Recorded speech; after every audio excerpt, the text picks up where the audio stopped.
The rape of the mind. The psychology of thought control, menticide, and brainwashing. Joost A. Meerloo, MD.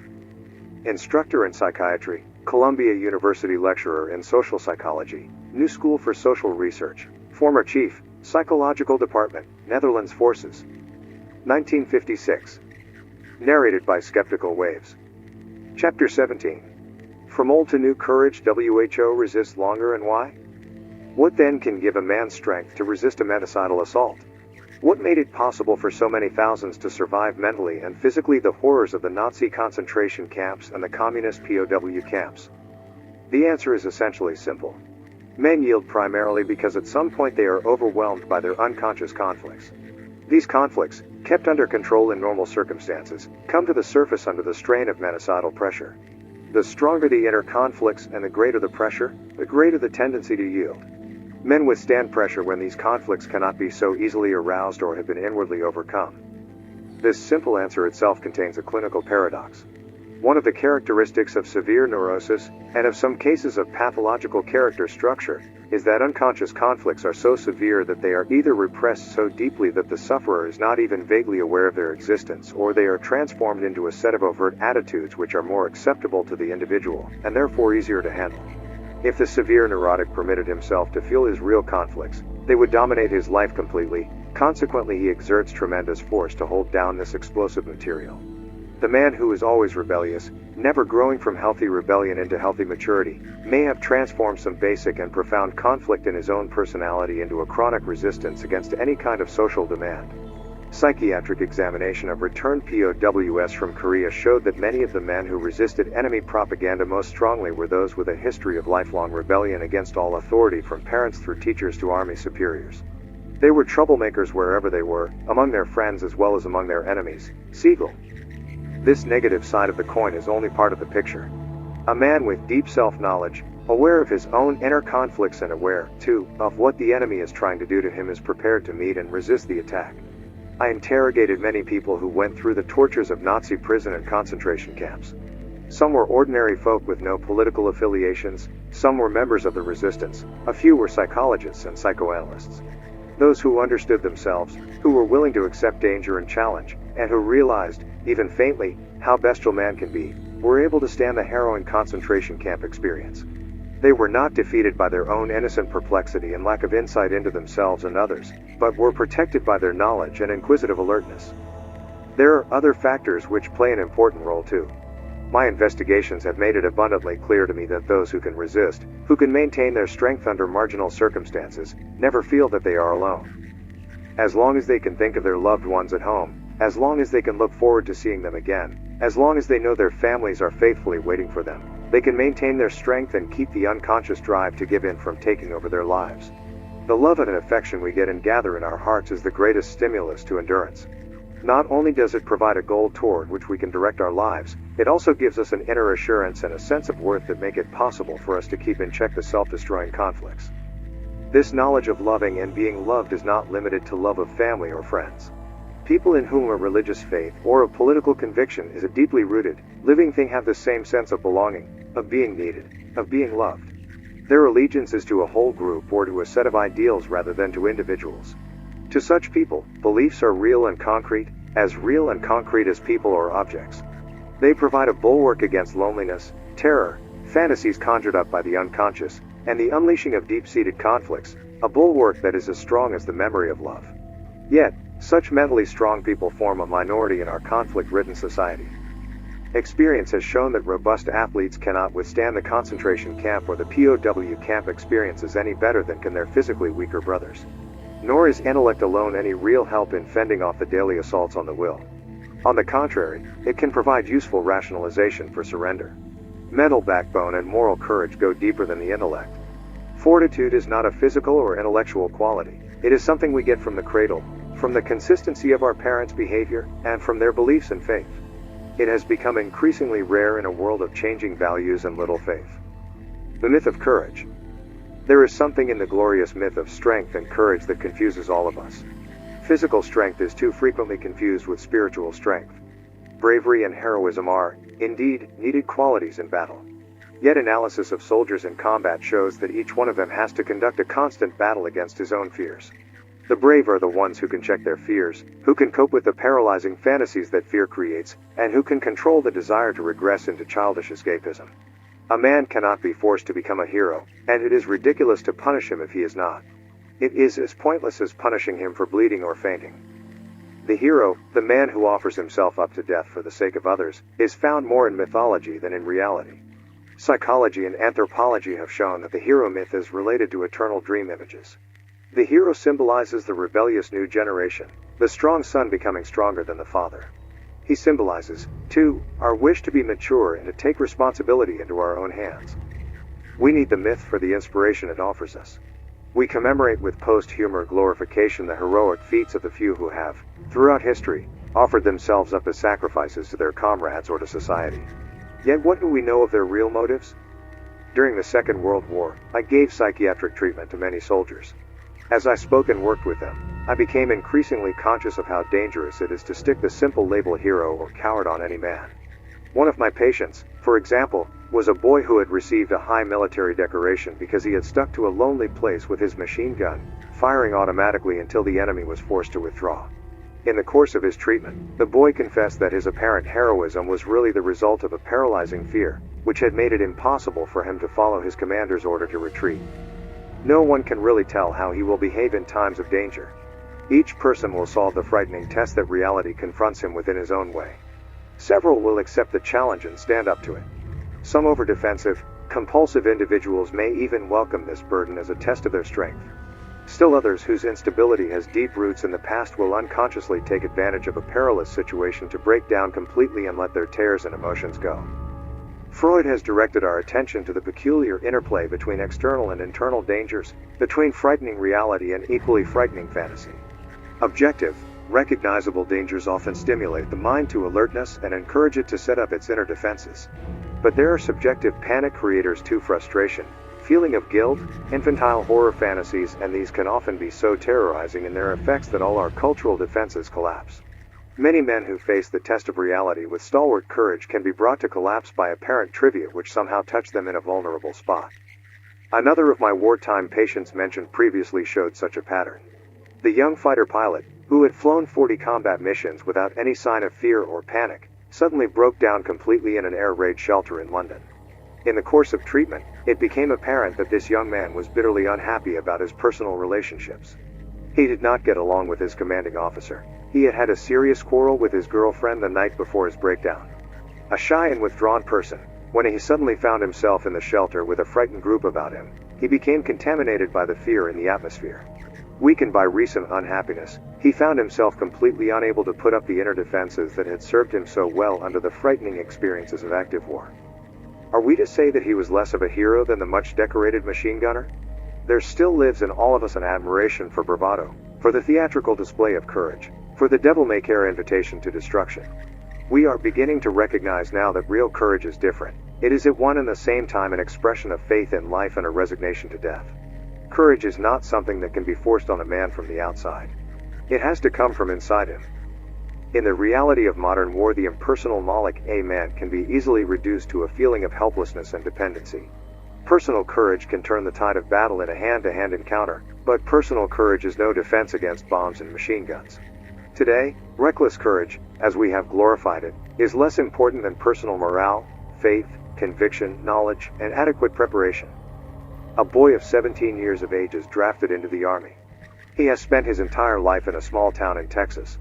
He receives training in the routine of Army life and the use of his weapons. Soon thereafter he is sent to Korea, and almost immediately he is taken prisoner. Now this child has to defend himself against the propaganda barrage which well-trained communist theoreticians daily hurl at him. His education is limited, his background narrow, his political training inadequate. He even tries to escape from his prison camp but is caught. As a result, the enemy's mental hold on him increases. His great disappointment makes him feel trapped. Finally, he surrenders and collaborates. How can a military court hold him responsible, and even punishable, for the fact that he finally gave in to enemy propaganda?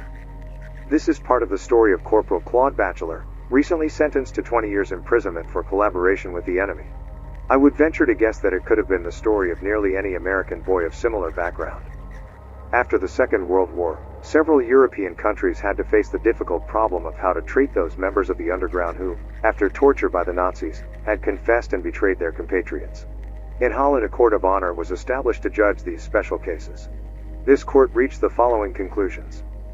No man can possibly vouch for it that under no circumstances will he confess, cooperate, or betray his country. No man who has not himself gone through the hell which communists and Nazis have been so able to organize has any right to judge the conduct of a man who did. Psychological torture is more effective in many cases than physical torture. This is all the more true of the victim who has above average intellectual background. It seems that intelligence makes physical torture more easily bearable, but at the same time exposes one more to the impact of mental torture. Anyone who submitted under such circumstances to the enemy after having given proof of his loyalty, patriotism and courage will suffer terribly, because his condemnation of himself will always be more severe than that of any judge. There is, however, not the slightest reason for shame, nor for considering such a person incapacitated for giving leadership. On the contrary, more than outsiders he will know what superhuman strength is required to resist the subtle methods of mental torture, and more than outsiders he can be helpful to others to prepare themselves for the ordeal as far as that is at all possible. The morale-boosting idea. When we look at the varieties of human behavior under extreme and pressing circumstances, we see how easily man can be subdued, and at the same time we see that certain factors seem to have a positive effect on his morale, keeping him from despair and collapse. When these factors are operative, the spirit revives and people are enabled to live with integrity in spite of dangerous circumstances. There are many such morale boosters. Religious faith or a political ideology are among them.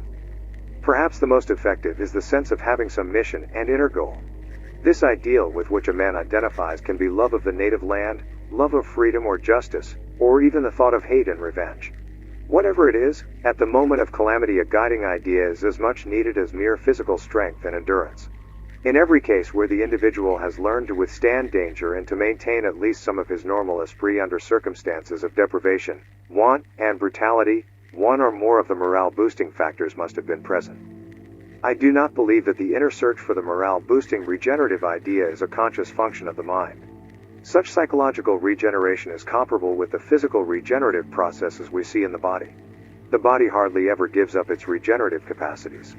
Even when a man is dying of cancer, his surgical wounds still heal, the local regenerating forces are still there. The same thing seems to operate on a mental level. In times of confusion, pressure, and exhaustion, man's psychological healing and regenerating forces are still in action. This applies as much to large groups of people as it does to the individual, though in the former, restraining forces remain in action because of intricate interpersonal relationships. My experiences with people living in the utmost dangerous circumstances showed that very soon after an initial bewilderment the individuals develop an inner need for what we might call mental budgeting. They all display observable clinical symptoms indicating that this process of regaining their self-assertive resistance is going on. When they first come to the prison camps, for instance, they show complete passivity, surrender, and depersonalization, but soon a guiding idea begins to grow out of their need to understand fate, their need for protective intercommunication and adherence to some common faith, for building something for the self. We can detect this favorable change in mood by the way every prisoner makes his own corner a place of security, even when it is only a dirty wooden bunk. He begins to rearrange the few things he has, he builds his own nest, and from it he begins to look out into his miserable marginal world. When the prison camp inmate finds friends whose faith and strength of character are greater than his life becomes more bearable to him. Through mere association with others he can better face the horrors without. Mutual love and common hate, both may be equally stimulating. Renewed human contact changes his inherent fear into confidence in at least one other person. When this grows into some identity with an active, working team, the temporary loss of inner strength is gone. When he does not find such a group or personality to identify with, the prison guard and his foreign ideology may take over. It must be said that the stimulating morale-boosting idea is nearly always a moral idea, an ethical evaluation, faith in goodness, justice, freedom, peace, and future harmony. Even the most cynical dictator needs the help of moral ideas to raise the morale of those submissive to his regime. If he cannot give them at least the illusion of peace and freedom in addition to prospects for future wealth, he reduces them to dull, apathetic followers. At the entrance of the Nazi concentration camps were large signs bearing the cynical slogan, Arbeit macht frei, work makes man free. This may not have fooled the inmates, but it gave the German people outside the camps a way of justifying their inhuman behavior. The need for moral justification, which is felt by even the most ruthless tyrants, proves how deeply alive these ideas of morality are in man. The more a man lives in marginal and torturous situations, the greater is his need for supportive moral values and their stimulating action. In general, we may say that there are three influences under which the unbearable becomes bearable. Again, in the first place, one must have faith. This can be simple faith in religious or ethical values, or faith in humanity, or faith in the stability of one's own society, or faith in one's own goals. In the second place, the victim must feel that in spite of the disaster which has overtaken him and turned him into an outcast, he is wanted and needed somewhere on this earth. In the third place, there must be understanding, not sophisticated book knowledge but simple, even intuitive, psychological understanding of the motivations of the enemy and his deluded drives. Those who cannot understand and are too perplexed break down first. Anti-brainwashing training has to be done very thoroughly. It is true that inner defenses can be built against thought control and against the daily barrage of suggestions. With the help of good and repeated instruction, people can be made familiar with the concepts. Perceptual defenses are then built up. We learn to detect the false propaganda and we do not listen to it. Even though part of the propagandistic suggestions leak through these perceptual defenses and creep unobtrusively into our opinions, all advertising is based on this leakage. It cannot be stressed enough that full knowledge of the enemy's methods gives us more strength to resist. Several psychologists have told me how, under the frightful circumstances of life in the Nazi concentration camps, they felt sustained by their science. It gave them perspective and made it possible for them to see their own suffering from a greater distance. It was the philosophical attitude of the inquisitive mind that fortified their inner strength. Still, there are only a few stories of those who could not be broken down by the process of communist brainwashing. Such a hard-boiled revolutionary as the Spaniard El Campesino, for one, was able to stand it, Gonzales and Gorkin. He knew the tricks of the totalitarians. It is also possible that they might not have thought him important enough to waste too much time and effort on him. After all, he could always be sent to a concentration camp to waste away. It must be repeated that any kind of illicit group formation in the camps, no matter how dangerous, immediately gave the individual a sense of being protected. Most of those who resisted cooperation and group membership and worked on their own succumbed to despair and defeat. Those who betrayed their comrades usually did so after they had gone through a long period of isolation, not necessarily enforced, but often caused by their own peculiar character structure. Human contact with a trusted source is needed more than bread to keep the spirit of freedom and belonging alive. During the Second World War, the anti-Nazi underground lived on the daily radio news from Free England. Even now there are people in enslavement and distress who live on the few communications we are able to transmit to them. The Voice of America and Radio Free Europe have a tremendous morale-boosting function in countries where the totalitarian air leads to despair. In our present-day fight against brainwashing, intelligent preparation for what the prisoner has to expect and simple understanding of the enemy's tactics are the greatest aid. In the first place, this will undermine the enemy's political strategy. Nobody will believe his deceitful accusations. In the second place, victims of brainwashing will no longer suffer from the paralyzing bewilderment of those who are suddenly caught by an unfamiliar situation. Perhaps, too, we should advise our soldiers under duress to confess too much, to confuse the inquisitor and to take over the enemy's strategy of confusion, lying, and deceit to bring him to frustration. This suggestion was also made by Rear Admiral D.V. Gallery of the United States Navy. In cases where victims of menticide have done this, the inquisitors have often begged their victims to become rational again. The torturer himself was disturbed and upset by the feigned craziness of his victim. Of the greatest importance is the victim's awareness that other people know and understand what is happening, that there is a home front that is acquainted with his lonely struggle and torture. If he does succumb, he should know that others understand that he cannot be held completely responsible for his behavior. His brain wanted to resist, his mind wanted to say no, but in the end everything in his body acted against him. It is an eerie and strange experience, awareness of the fact that against one's will, one has lost the freedom of mental action. It is an experience which enough pressure can make familiar to most men. Are the effects of brainwashing only temporary? There is a difference between young people whose thoughts are still likely to be molded into permanent patterns of thinking and adults whose patterns are already formed by a free education. In mature people, brainwashing is an artificial nightmare they can often shed the moment they return to free territory. In some, it may leave long-lasting scars of depression and humiliation, but gradually the spell subsides in an atmosphere where freedom reigns. During and directly after the Second World War, those members of the resistance who had lost their bearings under the influence of the Nazi terror made it necessary for psychiatrists to face a new problem, that of a temporarily changed personality. Obviously, the terror in prisons and concentration camps had not only made neat collaborators of a certain few, but they came out of their ordeal as lost souls, full of guilt and remorse and unable to face themselves as valid citizens. Even the honorable official exoneration of responsibility granted to them by a special court was not always able to repair their self-esteem. Before accepting themselves, they had to go through a slow and difficult psychological process of undoing the nightmarish mental confusion into which they were thrown.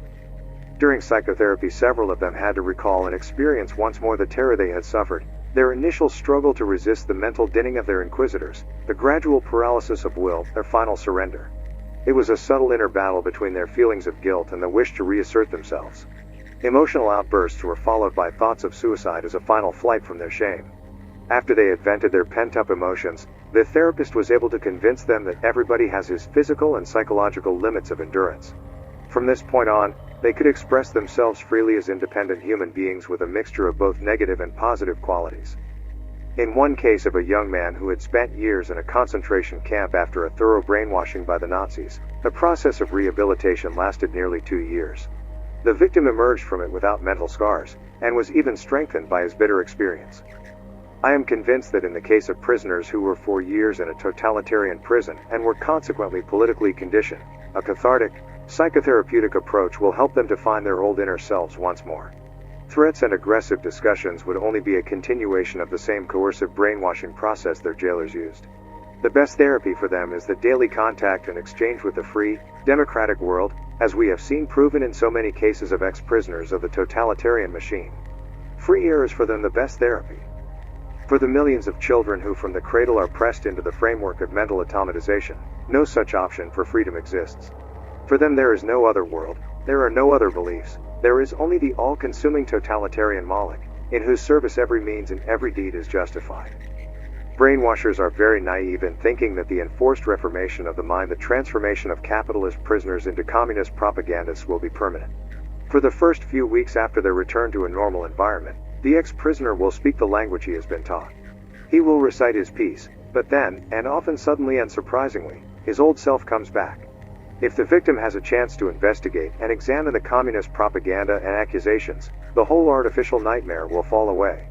For this reason, the jailers are careful not to dismiss all their converts at once. A few must stay behind as hostages to assure that those who are released will not expose the whole plot and thus endanger their friends in jail. Those who do tell the truth on their return home feel guilty because their revelations may expose the hostages to even greater torture. I have been fascinated by a peculiar character trait that makes for courage and endurance. I called it in my study on the problem of time the sense of continuity, the awareness that our experiences now are not only chained to our experiences from the past, but also to our image and fantasy of a future. We live in a world where we accept too much of the actual occurrences, without asking why and for what all this happens. Those who think of planning for the future are sneeringly called utopianists, as if the idea of utopia had not always sprung from human yearning. Our ancestors believed in the future, the coming of Christ, the coming of the Messiahs, the kingdom of God. They anticipated and worked for a better epoch.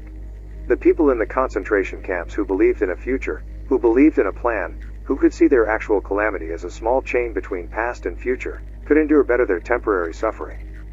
I had the privilege of knowing people who belonged to the few kernels of strength and who were able to do more than exist passively and borrow strength from others. They were able to live courageously under the extreme stress of the Nazi concentration camp. They accepted the camp and the persecution as a challenge to their minds. Physical pain did not touch them. The abnormal circumstances stimulated their spirit. They lived beyond the circumstances. The morale of these people inspired others. They lived by fortifying and helping others. They accepted the Spinozistic amor fati, the love and acceptance of fate. They are a living proof that the mind can be stronger than the body. The new courage. Philosophy and psychology have made us aware of new challenges and new courage. Socrates, over 2,000 years ago, considered bravery a spiritual courage which goes far beyond the courage of physical battle. A soldier can be aggressive and have contempt for death without being brave. His rashness can be a suicidal foolhardiness inspired by a collective elan. This may be the panicky courage of the unaware primitive infant in us. There is also a spiritual bravery, a mental courage that goes beyond the self. It serves an idea. It asks not only what the price of life is, but also for what that price is being asked. It asks for a hyperconsciousness of the self as a thinking spiritual being. It is only comparatively recently that spiritual courage has been esteemed. Socrates' notion has taken a long time to seep into our thinking. It was only after the Reformation that the heroic struggle of the lonely battling personality gained value. To defend your own dissenting opinion courageously, even against the pressure of a majority opinion, acquired a heroic color, especially where nonconformism and heresy were forbidden. Gandhi's quiet and stubborn campaign of passive resistance is today considered more courageous than the bravery of the soldier who throws himself into the ecstasy of battle. Spiritual bravery is not found among the conformists or among those who preach uniformity or among those who plead for smooth social adjustment. It requires continual mental alertness and spiritual strength to resist the dragging current of conformist thought. Man has to be stronger than the mere will for self-protection and self-assertion. He has to be able to go beyond himself in the service of an idea and has to be able to acknowledge loyally that he has been wrong when higher values are found. Indeed, there is a spiritual courage that goes beyond all automatic reflex action. Man is not only a mass, a piece of kneaded dough, he is also a personality. He dares to confront the human masses as he confronts the entire world as a thinking human being. Consciousness, alert awareness are themselves a form of courage, a lonely exploration and a confrontation of values. Such courage dares to break through old traditions, taboos, prejudices, and dares to doubt dogma. The heroes of the mind do not know the fanfare, the pathetic show, the pseudo-courage of exultation and glory. These brave heroes fight their inner battle against rigidity, cowardice, and the wish to surrender conviction for the sake of ease. This courage is like remaining awake when others want to soothe themselves with sleep and oblivion. Totalitarian ideology is able to blackmail man through his inner cowardice. It threatens him into surrendering his innermost convictions in exchange for glamour and acceptance, for hero worship, for honor and acknowledgement. Yet the true hero is true to his ideals. Only when people have learned to accept individual responsibility can the world be helped by the combined efforts of many individuals. Don't imitate the master, don't merely identify with the leader, but if you do conform, accept his lead with the full recognition of your own responsibility. Such heroism of the spirit is only possible if you are the master of your emotions and in full control of your aggressions. The new hero will not be recognized because of his muscles or aggressive power, but because of his character, his wisdom, and his mental proportions. Intimate knowledge of bravery dethrones most of the popular notions about it as an exalted fascination. Psychological knowledge fosters new forms of courage, demanding exhausting labor, the labor of thought rather than the easy work of recklessness. I cannot take any other option than for this enduring courage of life, courage that no longer embodies the magic attraction of suicide and decline. Courage should be the vivid faith in, and the alert awareness and the sound consideration of, all that moves life. Such courage accepts the great fear behind all the mysteries of life and dares to live with it. The Nazis were very much aware of the existence of unbendable heroes among their victims, whose faces could not be changed, whose minds could not be coerced. They called their calmness and stubborn will physiognomic insubordination, and they tried to kill these heroes as soon as they were discovered. Happily, the jailers had many blind spots when it came to detecting spiritual greatness. When the war was over, most of these heroes disappeared modestly into the crowd after their mission was fulfilled, leaving leadership to the more sophisticated politicians.